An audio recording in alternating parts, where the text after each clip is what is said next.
연방준비제도가 오는 3월 금리 인상을 강력히 시사하면서 원달러 환율이 1,200원을 돌파했습니다. 상승하던 뉴욕 증시는 파월 의장의 발언이 나온 이후 곧바로 하락했습니다. 연방 대법원의 대표적인 진보 성향 인사인 스티븐 브라이어 대법관이 올해 은퇴합니다. 후임자 지명 기회를 얻은 조 바이든 대통령이 대선 공약대로 최초의 흑인 여성을 임명할지 관심이 집중되고 있습니다. LA 카운티의 세입자 퇴거 유예 조치가 연장됐습니다.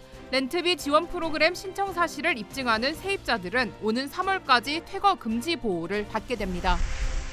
연방정부의 코로나19 자가검사 키트 배송이 시작됐습니다. 검사 키트가 추운 날씨에 오래 방치될 경우 결과에 오류가 발생할 수 있다는 우려가 제기됐습니다. 그곳은 다양한 모습으로 우리 앞에 나타납니다. 때론 극적인 방식으로 자신을 드러내기도 하고 세상을 보는 우리의 시선을 끊임없이 바꾸며 내면 깊숙이 잠자고 있던 진정한 우리를 깨어나게 합니다.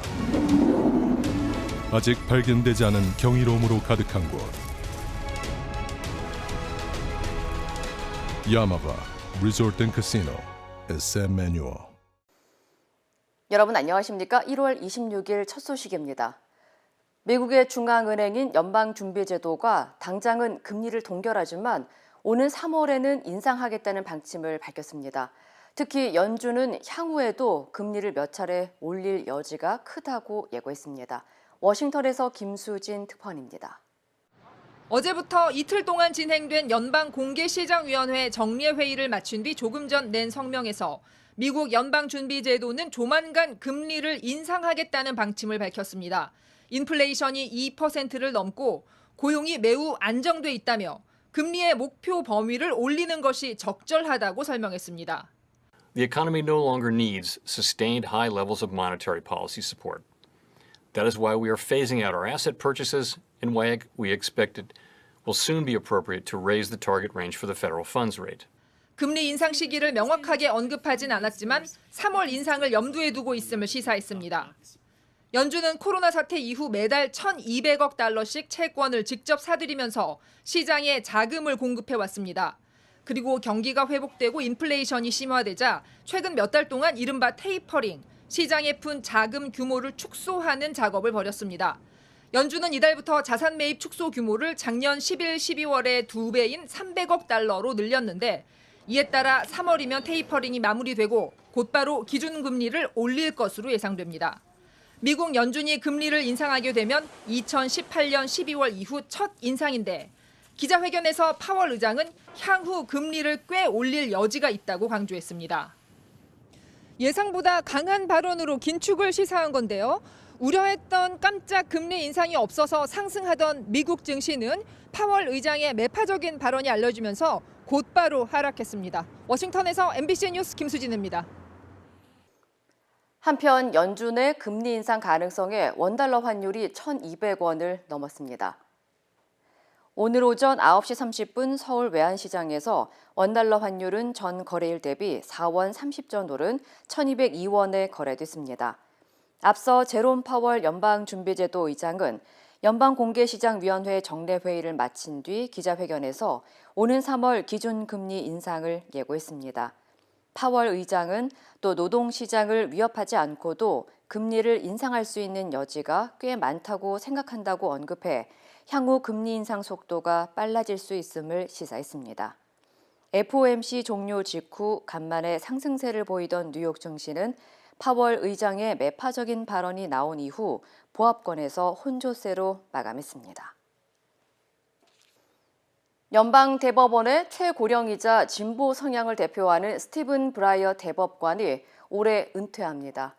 조 바이든 대통령은 지난 대선 당시 연방대법관에 공석이 생길 경우 흑인 여성을 후임에 앉히겠다고 밝힌 바 있어 관심이 집중되고 있습니다. 김재은 기자의 보도입니다. 연방대법원의 대표적 진보 서양 인사 스티븐 브라이어 대법관. 빌 클린턴 전 대통령의 지명으로 지난 28년 동안 연방대법관으로 지내온 브라이어는 올해 은퇴할 계획이라고 전했습니다. 브라이어 대법관은 오는 6월 말 연방대법원 현 회기가 끝나는 대로 대법원을 떠날 예정입니다. 퇴임 소식이 나오자 후임자 지명에 관심이 집중되고 있습니다. 후임자 지명 기회를 얻게 된 조 바이든 대통령은 앞서 지난 대선 당시 연방 대법관에 공석이 생기면 흑인 여성을 후임에 앉히겠다고 밝힌 바 있습니다. I committed that if I'm elected president and have an opportunity to appoint someone to the courts, I'll appoint the first black woman to the courts. It's required that they have representation now. It's long overdue. 만일 약속이 이행될 경우 미국에서는 사상 최초로 흑인 여성 대법관이 탄생합니다.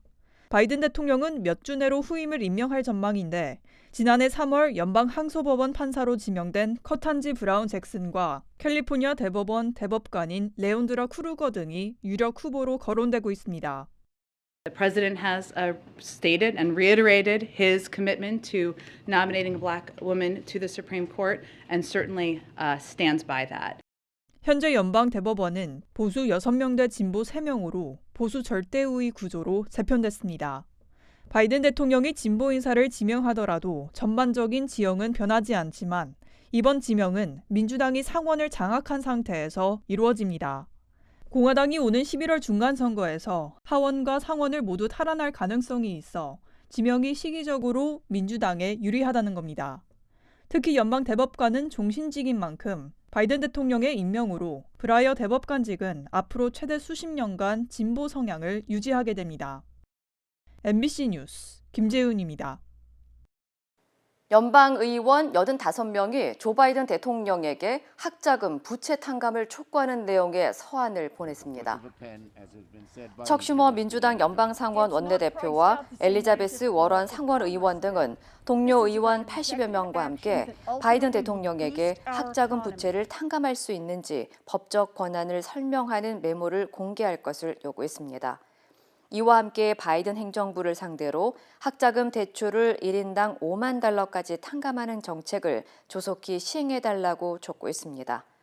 앞서 지난해 4월 바이든 대통령은 교육부와 법무부에 행정 조치를 통해 학자금 부채를 탕감할 수 있는 법적 권한을 검토해달라고 지시했지만 결과는 아직 공개되지 않은 상태입니다. 학자금 대출 상환은 지난해 3월 연방의회가 코로나19 구제책인 케어스 액트를 통과시킨 후 유예됐는데 이후 세 차례 더 연장돼 오는 5월 1일부터 재개될 예정입니다. LA 카운티가 올해 말까지 세입자 퇴거 유예 조치를 연장하기로 했습니다. LA 카운티 슈퍼바이저 위원회는 카운티 지칼 구역 내 주거 건물 세입자에 대한 보호를 위해 퇴거 유예 조치를 연장하는 법안을 표결에 붙여 통과시켰습니다. 이에 따라 세입자가 캘리포니아주의 렌트비 지원금 프로그램을 신청했다는 걸 입증할 경우 오는 3월 31일까지 퇴거 금지 보호를 받을 수 있습니다. 또한 오는 4월부터는 프로그램 신청에 상관없이 렌트비를 내지 못하는 모든 세입자에 대한 보호 조치가 복원될 예정입니다. 한편 오는 6월부터는 퇴거보호 조치는 지역 중간소득의 80% 이하에 속하는 중저소득층 주민에게만 해당되며 세입자는 반드시 소득 요건 충족 여부를 입증해야 합니다. 플로리다주 동부 해안 인근에서 선박이 전복돼 39명이 실종되는 사고가 발생했습니다. 해안 경비대는 어제 오전 9시쯤 플로리다 해안에서 40마일 떨어진 곳에서 40명이 타고 있던 25피트의 선박이 전복돼 38명이 실종되고 1명이 숨졌다고 밝혔습니다.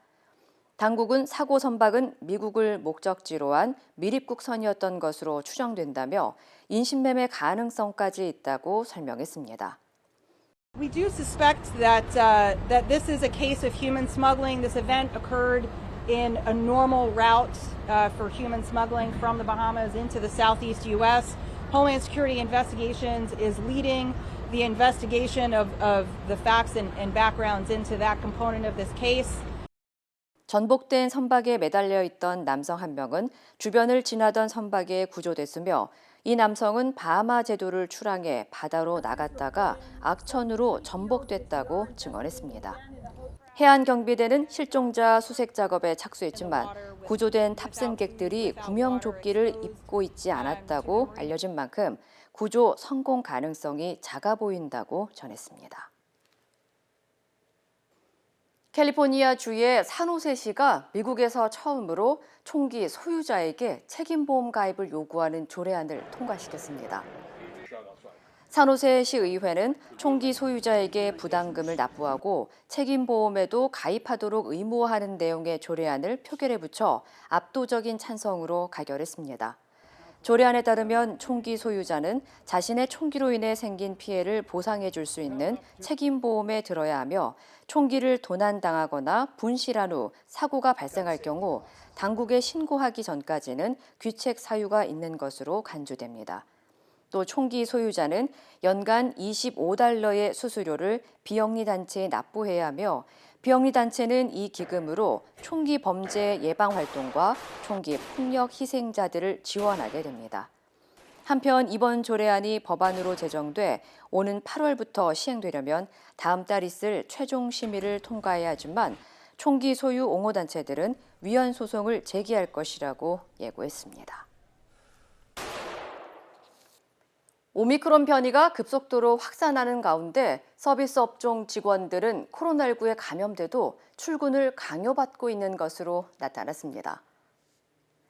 UC 샌프란시스코 연구진이 오미크론 사태 이후 실시한 조사에서 서비스직 근로자 3명 중 2명은 코로나 확진 판정을 받거나 의심 증상이 나타나도 고용주의 압박으로 출근을 했다고 답했습니다.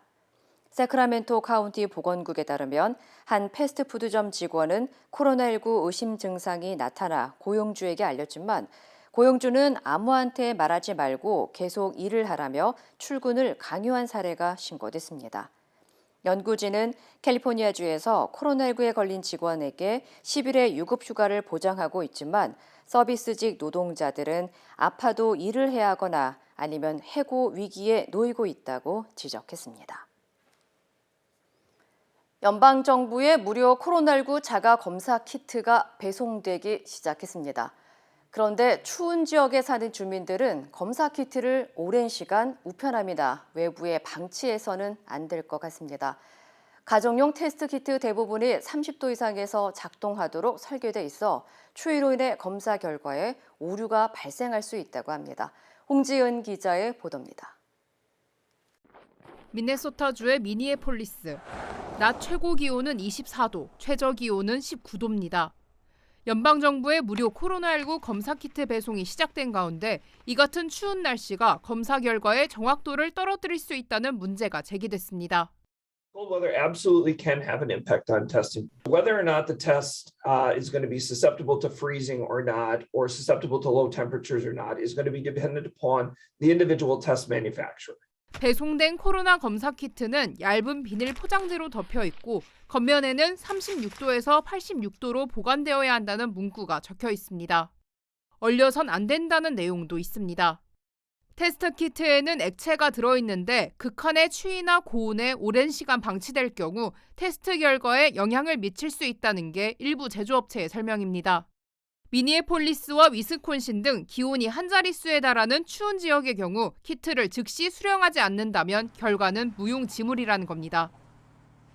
If somebody had an outside mailbox, you probably would want to get them right away. And I certainly would say before you use it, make sure nothing froze and cracked and things like that.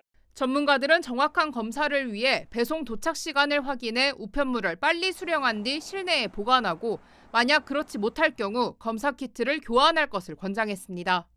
바이든 행정부는 급속히 번지는 오미크론 변이에 대처하기 위해 코로나 자가검사 키트 5억 개를 우편으로 무상 배포한다고 밝혔고 지난 18일부터 웹사이트를 통해 수령 신청을 받아 배송을 시작했습니다. MBC 뉴스 홍지은입니다. 미국의 현재 코로나 신규 확진자의 99.9%가 오미크론 변이에 감염된 것으로 나타났습니다. 연방질병통제예방센터 CDC는 지난 22일까지 신규 확진자를 모니터한 결과 환자의 99.9%는 오미크론 변이 감염자로 추정되며 델타 변이는 0.1%에 불과하다고 밝혔습니다. 지난해 12월 4일 기준 미국에서 오미크론에 감염된 신규 확진자 비율은 0.6%에 불과했지만 지난 1월 1일에 이 비율은 88.9%로 치솟으며 오미크론이 우세종이 됐습니다. 오미크론은 델타와 비교해 덜 치명적이지만 빠른 전파력으로 더 많은 사람을 감염시키면서 일주일 하루 평균 사망자 수는 2,100여 명으로 오미크론 변이가 처음 확인되기 직전에 비해 1,000명 넘게 늘었습니다. 이번 주 들어 미국의 7일간 하루 평균 확진자 수는 60만 명대로 2주 전과 비교해 9% 감소했지만 전문가들은 오미크론에 이어 또 다른 변이가 나타날 수 있다며 경계를 늦추지 말아야 한다고 경고했습니다. 우크라이나를 둘러싼 미국과 러시아의 갈등이 강대강으로 치닫고 있는 가운데 미국이 안보를 보장하라는 러시아 요구에 대한 서면 답변을 한 달여 만에 전달하면서 외교적 해결을 촉구했습니다.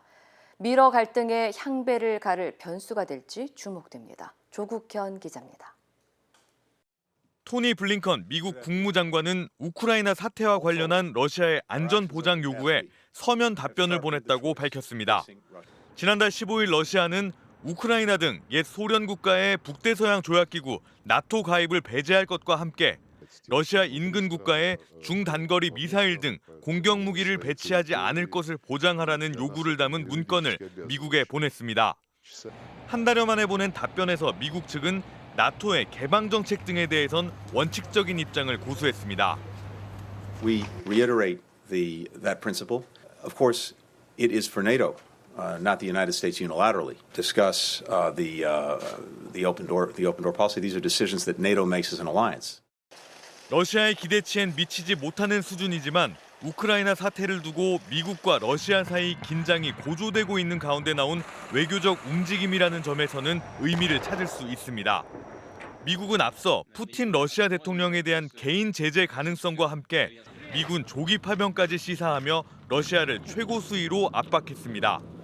이에 맞서 러시아도 우크라이나 접경지대를 중심으로 한 대규모 지상군 훈련과 북해, 흑해 함대 합동훈련 등 육해 공군을 총동원한 군사훈련으로 무력 시위를 벌였습니다. 앞서 러시아가 요구가 받아들여지지 않을 경우 심각한 결과가 초래될 거라고 밝힌 만큼 미국의 이번 답변은 우크라이나를 둘러싼 미러 갈등의 중대 분수령이 될 전망입니다. MBC 뉴스 조국현입니다. 닛산이 미국과 캐나다에서 판매된 소형 SUV 80만여 대를 화재 위험으로 리콜했습니다. 도로교통안전청은 2014년에서 2016년형 닛산 로그 SUV 일부 차량에서 운전석 페달 부분을 통해 물과 소금이 전기 커넥터로 유입돼 부식을 유발할 수 있고 차량 내 화재 위험을 높일 수 있다고 설명했습니다. 닛산은 차량에서 타는 냄새나 연기가 날 경우 즉시 야외에 주차한 뒤 차량을 딜러샵으로 견인해야 한다고 전했습니다. 이어 현재 문제 해결을 위한 수리 작업을 진행 중이며 봄에는 완료돼 3월부터 차량 소유주들에게 개별 통보할 예정이라고 밝혔습니다. 로그 SUV는 미국에서 가장 많이 팔린 닛산 차량으로 알려졌습니다. 그곳은 다양한 모습으로 우리 앞에 나타납니다. 때론 극적인 방식으로 자신을 드러내기도 하고 세상을 보는 우리의 시선을 끊임없이 바꾸며 내면 깊숙이 잠자고 있던 진정한 우리를 깨어나게 합니다. 아직 발견되지 않은 경이로움으로 가득한 곳. 야마바 리조트 앤 카시노 SM 매뉴어. 더불어민주당 이재명 후보가 네거티브를 중단하고 민생에 집중하겠다고 밝혔습니다. 국민의힘은 진정성을 믿을 수 없다며 하던 대로 하라고 비판했습니다. 조명아 기자입니다. 민주당 송영길 대표가 쇄신안을 발표한 다음 날 30, 40대 장관 등용과 탈진영 통합내각 등 정치개혁 구상을 밝힌 이재명 후보. 대선 과정에서 격화되는 네거티브 공방으로 국민의 걱정이 커지고 있다며 네거티브 중단 방침을 선언했습니다. 저 이재명은 앞으로 일체 네거티브를 하지 않겠습니다. 오로지 민생, 미래, 국민들의 삶에 대해서만 말씀드리겠습니다. 민주당 선대위도 김건희 씨 녹취록과 무속 등을 공격하지 않겠다며 후속 조치에 나서는 한편 국민의힘은 이 후보 가족사에 대한 조롱과 빈정의 어조를 거두라고 지적했습니다. 국민의힘은 진정성을 믿을 수가 없다며 하던 대로 하라고 반박했습니다. 윤석열 후보도 검증은 국민의 권리라며 큰 의미를 두지 않는다는 반응을 보였습니다. 글쎄, 네거티브 수도 없이 하지 않았습니까? 저는 긍정적으로 생각합니다. 송영길 대표가 밝힌 재보선 무공천과 의원 제명 문제를 두고도 공방이 계속됐습니다. 민주당은 국회 윤리심사 자문위가 제명을 건의한 윤미향 이상직 박덕흠 의원 제명안을 국회 윤리특위에 상정하기로 했습니다. 하지만 국민의힘 측은 박덕흠 의원의 경우는 사정이 다르다며 반발했습니다. 이준석 대표는 재보선 무공천 문제에 대해서도 여당 내에도 반발이 있지 않냐며 공천 기준에 변화가 없을 거라고 밝혔습니다. MBC 뉴스 조명아입니다. 이재명, 윤석열 후보 측이 추진했던 양자 TV 토론에 대해 법원이 제동을 걸었습니다. 안철수, 심상정 후보까지 참여하는 4자 TV 토론이 다시 추진되는데 이르면 오는 31일에 열릴 것으로 예상됩니다. 구민지 기자입니다. 이재명, 윤석열 두 후보만의 양자 TV 토론을 막아달라며 국민의당 안철수, 정의당 심상정 후보 측이 각각 낸 가처분 신청을 법원이 받아들였습니다. TV 토론회가 대통령 선거에 미치는 영향력이 큰데 참여하지 못할 경우 후보자는 정책 홍보와 유권자 설득의 기회를 잃게 된다는 이유였습니다. 그동안 양자 TV 토론을 불공정 담합 토론이라고 비판해온 국민의당과 정의당은 법원 결정을 환영했습니다. 한마디로 사필 규정이죠. 국민들이 심판한 것을 법원이 발표한 것 아니겠습니까? 양당 후보가 당당하다면 설 연휴 전에 국민의 요구대로 다자 토론회 링에서 만날 것을 촉구합니다. 민주당은 당초 양자 토론을 원했던 건 아니라며 다자 토론 개최의 공을 국민의힘에 넘겼습니다. 모든 후보에게 공평한 기회를 주는 방식의 다자 토론을 지금이라도 하면 좋겠습니다. 판단의 여지를 드린다는 차원에서 다자 토론을 좀 받아들여주면 좋겠다. 안철수 후보가 끼면 토론의 질이 떨어질 거라고 주장하며 다자 토론에 부정적이었던 국민의힘은 양자 토론이 무산돼 아쉽다면서도 다자 토론도 마다하지 않겠다고 물러섰습니다. 양자 토론을 하기를 기대를 했는데 많이 아쉽습니다. 판결의 취지를 존중해서 실무팀에서 아마 준비를 할 것 같습니다.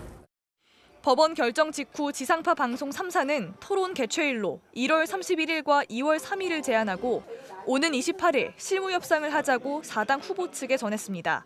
MBC 뉴스 구민지입니다. 한국 국회 법사위에서는 여야 의원들이 도이치모터스 주가 조작 의혹과 대장동 개발 의혹 등을 집중 거론하며 공방을 벌였습니다. 민주당은 윤석열 후보와 배우자 김건희 씨를 조준했고 국민의힘은 이재명 후보와 박범계 법무부 장관을 비판했습니다. 남효정 기자입니다. 민주당 의원들은 도이치모터스 주가 조작 사건 수사를 두고 검찰을 집중 질타했습니다.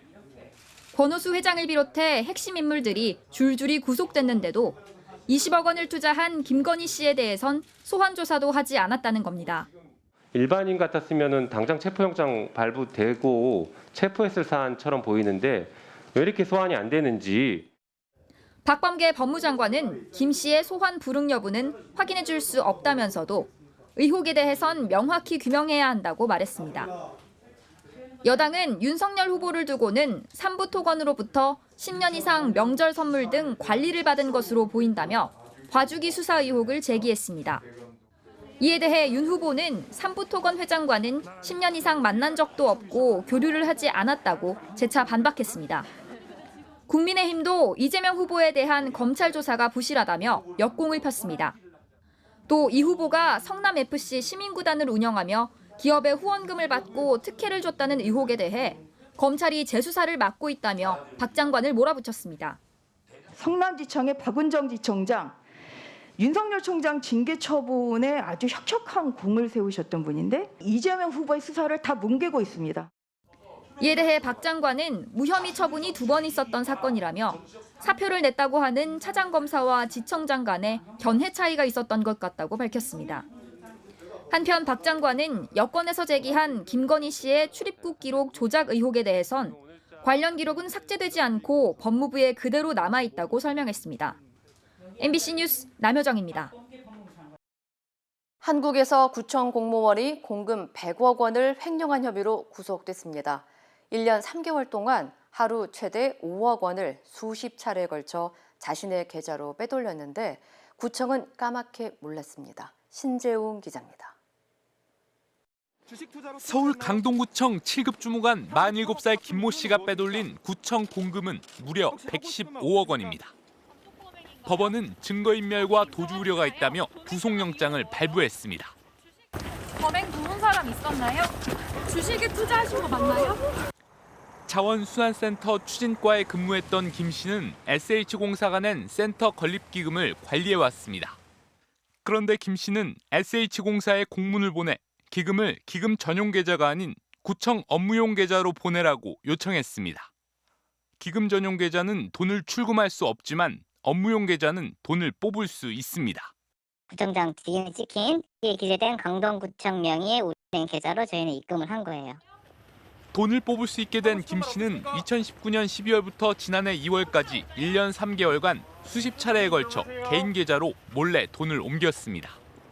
1회 최대 이체 한도인 5천만 원씩 10번까지 하루 최대 5억 원을 빼돌렸지만 SH공사는 물론 강동구청도 전혀 몰랐습니다.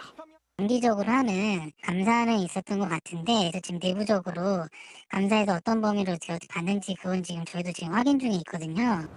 김 씨가 부서를 옮기고 후임자가 업무를 넘겨받고서야 횡령 사실이 드러났습니다.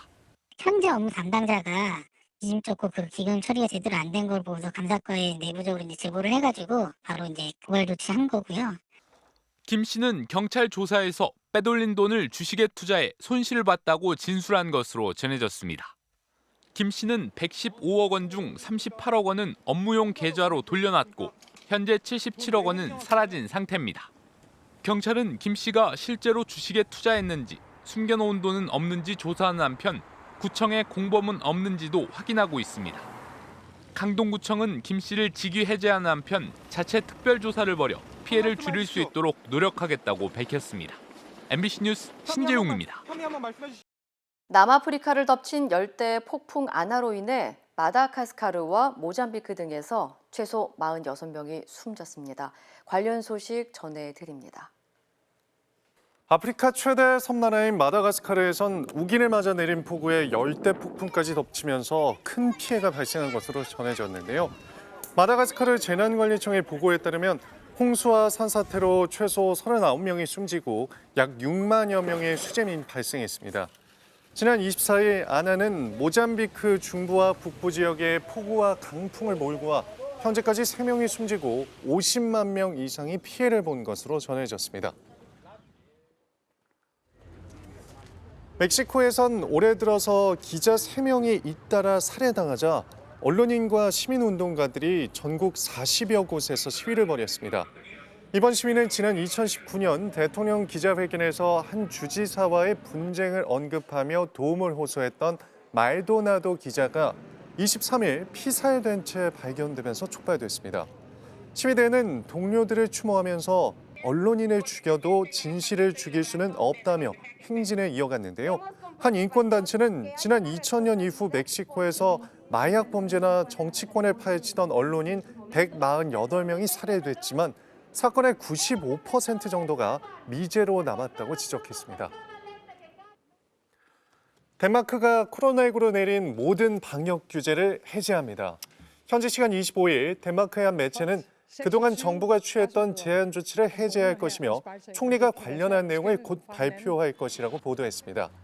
유럽에서 가장 엄격한 방역 정책을 고수했던 네덜란드 역시 오늘부터 식당과 술집 등에 대한 제한 조치를 해제하겠다고 밝혔는데요. 현재 오미크론의 확산으로 하루에도 수만 명이 확진되고 있지만 중증화율이 감소세를 보이자 다른 유럽 국가들도 방역을 완화하며 위드 코로나로 전환하는 분위기를 이어가고 있습니다. 보리스 존슨 영국 총리가 이번엔 아프간 철수 당시 애완동물 구출과 관련해 거짓말을 했다는 의혹이 제기됐습니다. 탈레반이 수도를 진격하면서 아프간에서는 사람을 구출하기도 빠듯했던 상황이었는데요. 당시 국방부는 방침을 바꿔 현지 유기동물을 전 세계에 태우도록 했습니다. 구조작전이 긴박하게 전개되는 중에 동물 구출을 두고 논란이 일었었는데요. 동물단체와 인연이 있는 총리의 부인이 입김에 작용했다는 논란이 일자 존슨 총리는 아프간 구출 작전에서 사람보다 동물을 우선시하도록 지시한 적은 없다며 부인해왔습니다. 하지만 현지 매체는 아프간 구출 작전 당시 존슨 총리가 동물 150마리 구출을 승인한 내용이 담긴 이메일이 하원 외무위원회에 제출됐다고 보도했습니다. 이 시각 세계였습니다.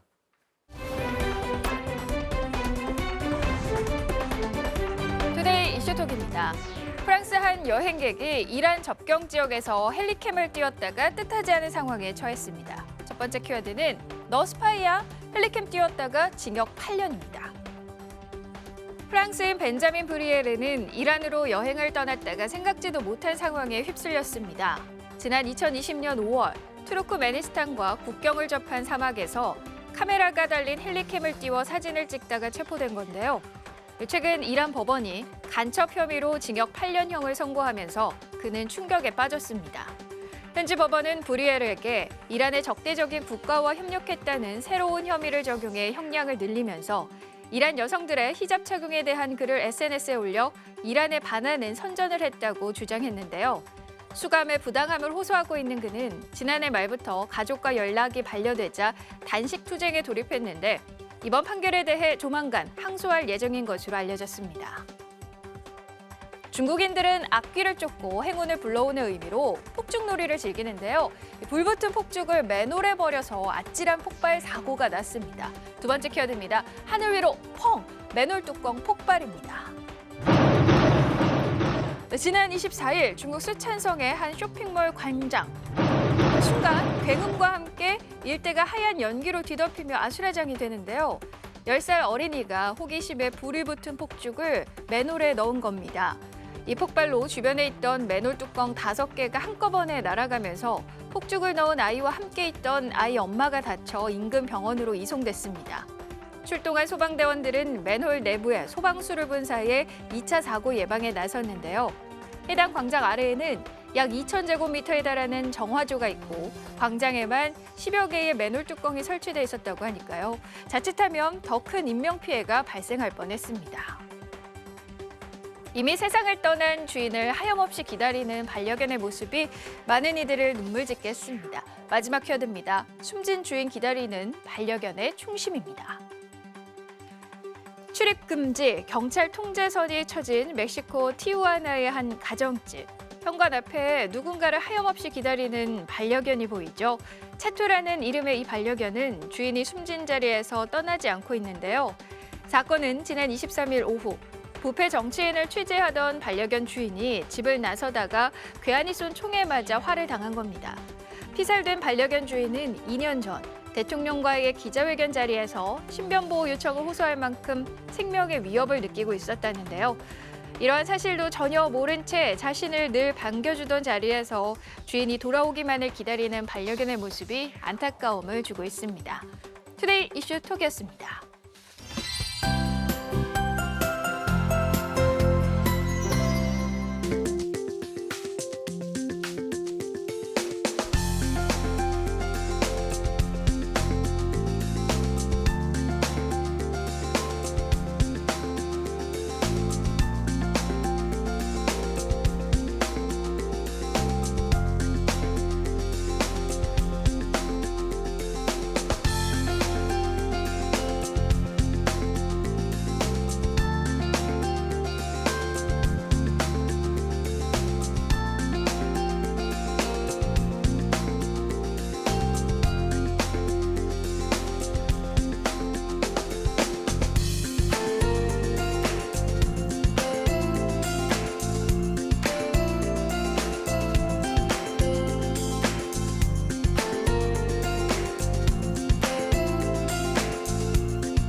이상으로 1월 26일 수요일 뉴스를 마칩니다. 시청해주신 여러분 고맙습니다.